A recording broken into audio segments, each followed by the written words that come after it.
ஆரோக்கியமான கொழுப்புக்கும் நரம்புக்கும் நிறைய சம்பந்தம் இருக்கு. அதனால ஆரோக்கியமான கொழுப்புகள் இருக்கக்கூடிய நெய்யெல்லாம் வந்து பாத்தீங்கன்னா நல்ல ஆரோக்கியமான கொழுப்புகள் இருக்கக்கூடிய உணவு, அதை எடுக்கணும்.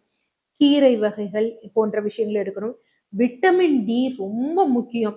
இந்த விட்டமின் டி எந்த சப்ளிமெண்ட் டாக்டர் நான் கேட்கணும் எடுக்கணும் அப்படிங்கிறத விட வெயில் தான் அதோட பெஸ்ட் சோர்ஸ். ஸோ அதனால என்னன்னா வாரம் இருமுறையாவது எண்ணெய் தேய்த்து குளிக்கணும். அது ரொம்ப முக்கியம். வெயில்ல வந்து எக்ஸ்போஷர் ஆகணும்.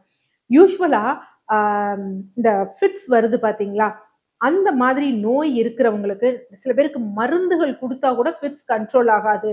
நாளுக்கு நாள் வந்து மோசமா போகும். அவர்களுக்கு அவர்களுக்கே தீர்வு கொடுக்கும் வகையில ஒரு டயட் என்ன அப்படின்னு பாத்தீங்கன்னா லோ கார்ப் டயட், அதாவது கீட்டோ டயட் தான். ஏன்னா கொழுப்பு சார்ந்த உணவுகள் அதிகமாக எடுத்து எவ்வளோக்கு எவ்வளோ கார்போஹைட்ரேட்டை நம்ம கம்மி பண்றோமோ இந்த நரம்புகள் வந்து நல்ல வந்து ஒரு பலன் கொடுக்கும். அவங்களுக்கு வந்து என்ன தரும் அப்படின்னா ஸ்ட்ரென்த் தரும்.